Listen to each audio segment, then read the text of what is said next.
Hi everybody, Lori A, President of the Rhode Island Divorce Mediation Center.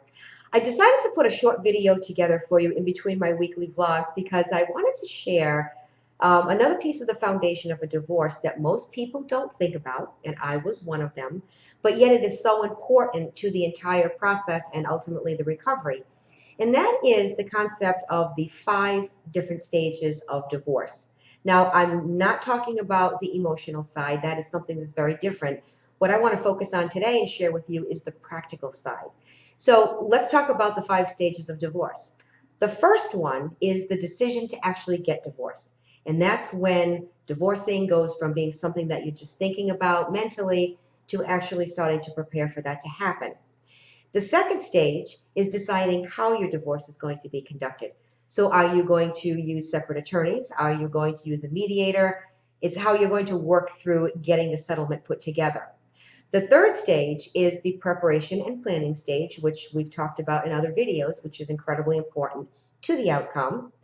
The fourth stage is what I call the execution stage, which is where your settlement is in place, and now you are going to move that to the court system for the divorce to be granted. And then the fifth and final stage is the recovery stage. Now, what's so important about understanding these 5 stages is that stages 1 through 4 are actually going to impact the 5th stage, which is the recovery stage.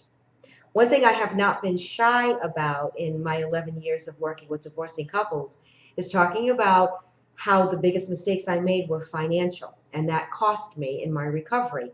So when you break it down and you stop and think about taking baby steps with the divorce and being prepared, then you can see how executing those steps correctly is definitely going to lead to a much better outcome if you're going to put in the effort.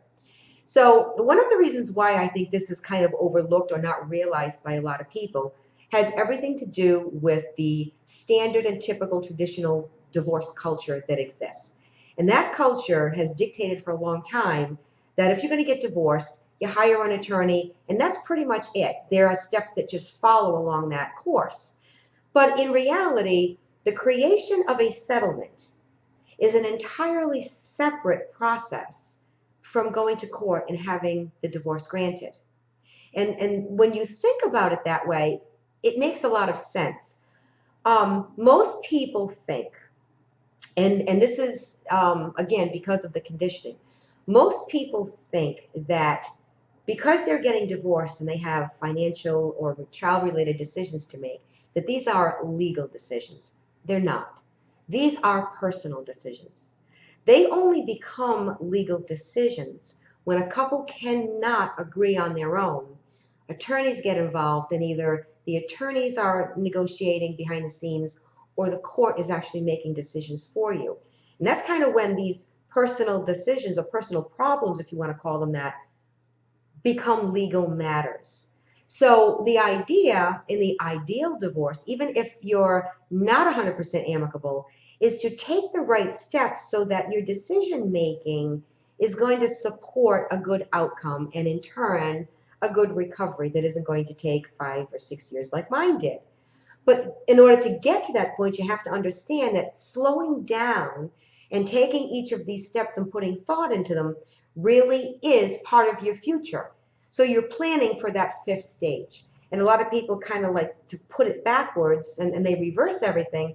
They're thinking about the outcome without putting in the effort that it's going to take to get them the kind of outcome that they're looking for. So hopefully that makes sense to you. The goal is to slow down. And you know, one other point that I'll make, I have had a number of people through the years, when we talk about planning for a divorce, say, but isn't that going to make my divorce take longer? The answer is no, it's not. And let me put it to you this way.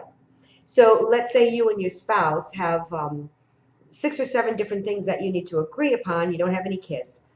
And you can agree on most of them, but there's a few things that you can't agree on. In the legal system, those things are going to start getting negotiated on by your attorneys.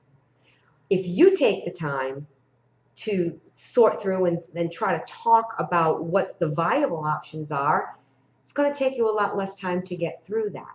So, and the other thing too, and I think this is a strength of mediation that, you know, I'll bring into the mix as well, is that in mediation, the problems that a couple has are approached solution-based, where it's not necessarily always the same way when you get into a legal situation. So the legal aspect of things, just by the nature of the system, takes longer, even if you prepare and use mediation.